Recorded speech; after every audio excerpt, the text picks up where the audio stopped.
Viewers எல்லாருக்கும் cooking ஜெட்டின் hearty welcome.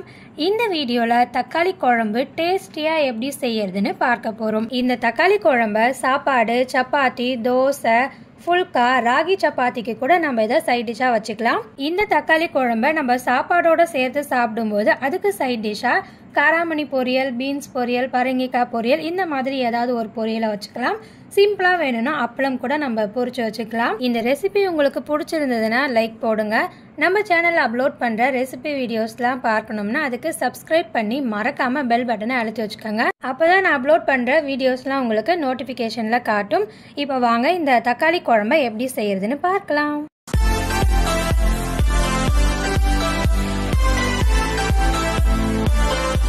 தக்காளி குழம்பு செய்யறதுக்கு முதல்ல நம்ம ஃப்ரெஷ் மசாலா பொடி ரெடி பண்ணிக்கணும். அதுக்கு பேனில் 2 டீஸ்பூன் கடலைப்பருப்பு சேர்த்துக்கிறேன். அடுத்து இது கூடவே 1 டீஸ்பூன் அளவுக்கு உளுத்தம்பருப்பு சேர்த்துக்கிறேன். அடுத்து இது கூடவே 2 காஞ்ச மிளகாவை சேர்த்துக்கிறேன். சேர்த்துட்டு இந்த கடலைப்பருப்பு உளுத்தம்பருப்போட கலர் லைட்டாக சேஞ்ச் ஆகிற வரைக்கும் நம்ம இதை வறுத்துக்கணும். வறுக்கும் போது அடுப்போட அனலை மீடியம்ல வச்சுட்டு வறுத்துக்கங்க. அப்பதான் மசாலா கருகிடாம இருக்கும். இந்த குழம்புக்கு இந்த மசாலா பொடி ரொம்ப ரொம்ப முக்கியம். ஏன்னா இந்த மசாலா பொடி தான் நம்மளுடைய தக்காளி குழம்புக்கு நல்ல டேஸ்ட்டையும் வாசனையும் தரும். இந்த மசாலா பொடி ரெடி பண்ணுறதுக்கு நான் சொல்லியிருக்க அளவுகளை தவிர அதிகமாகவோ இல்லை குறைச்சோ எதையுமே சேர்த்துக்காதீங்க. சொல்லியிருக்க அளவு அப்படியே சேர்த்துக்கங்க. இப்போ இந்த உளுத்தம்பருப்பு பார்த்தீங்கன்னா கலர் லைட்டாக சேஞ்ச் ஆக ஆரம்பிச்சிருச்சு. அதே நேரத்தில் உளுத்தம்பருப்பு வறுபடும் போது நல்ல ஒரு மணம் வரும் இல்லையா, அதுவுமே வருது. இந்த டைமில் 2 டீஸ்பூன் அளவுக்கு தனியாவை சேர்த்துக்கிறேன். அடுத்து இது கூட 1/2 டீஸ்பூன் அளவுக்கு சீரகத்தை சேர்த்துக்கிறேன்.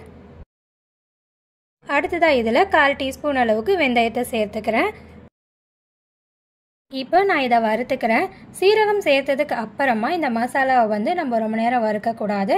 அதனால 1 நிமிஷம் அப்படி இல்லைன்னா அதிகபட்சம் 1.5 நிமிஷத்துக்கு வறுத்துக்கங்க. இந்த டைமுக்கு மேலே வறுக்காதீங்க.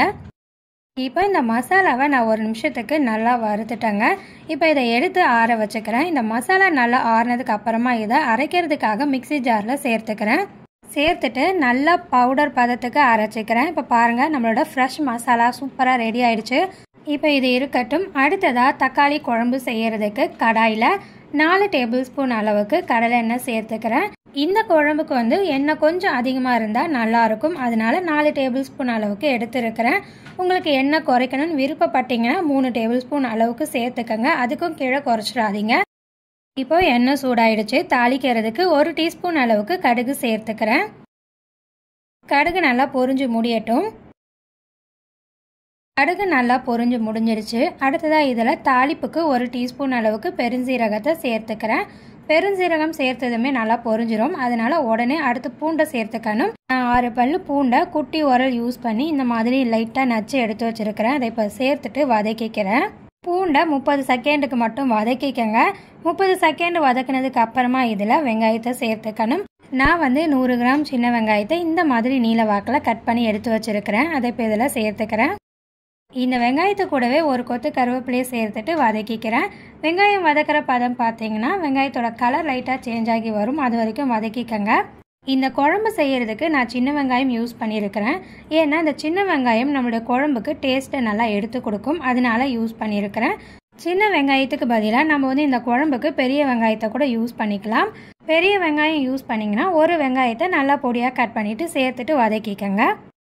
வெங்காயத்தோட கலர் லைட்டாக சேஞ்ச் ஆகிற வரைக்கும் நான் வதக்கிட்டேன். அடுத்ததாக இதில் தக்காளியை சேர்த்துக்கணும்.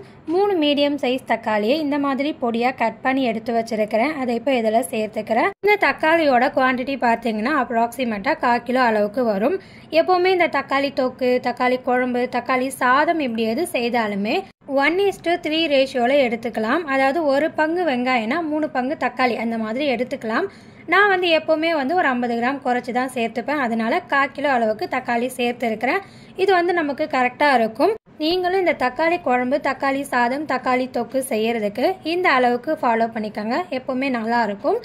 இப்போ இந்த தக்காளியை நான் நல்லா மசிய வதக்கிட்டேன். அடுத்ததாக இதில் காரத்துக்கு 3/4 டீஸ்பூன் அளவுக்கு மிளகாய் தூள் சேர்த்துக்கிறேன். நம்ம ஆல்ரெடி மசாலா பொடி அரைக்கும் போது 2 காஞ்ச மிளகாவை சேர்த்து தான் அரைச்சிருக்கும். இருந்தாலும் இதில் வந்து 3/4 டீஸ்பூன் மிளகாய் தூள் சேர்த்துக்கணும்.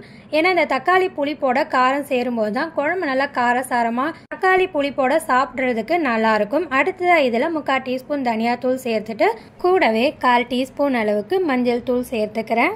சேர்த்துட்டு மிளகாய்த்தூள் தனியாத்தூளோட பச்சை வாசனை போகிறதுக்கு நல்லா வதக்கிக்கணும்.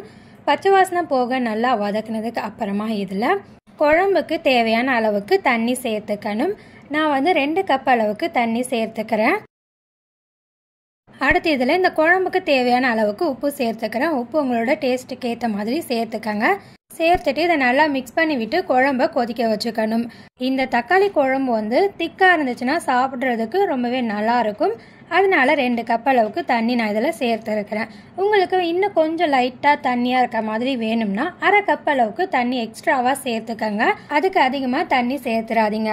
திக்காக இருக்க குழம்புக்கும் தனியாக இருக்க குழம்புக்கும் டேஸ்ட் வைஸ் கம்பேர் பண்ணும்போது திக்காக இருக்க குழம்பு தான் நல்லா டேஸ்ட்டாக இருக்கும். அதனால தண்ணி எந்த அளவுக்கு சொல்லியிருக்கணும் அந்த அளவுக்கு சேர்த்துட்டு குழம்ப கொதிக்க வச்சுக்கோங்க.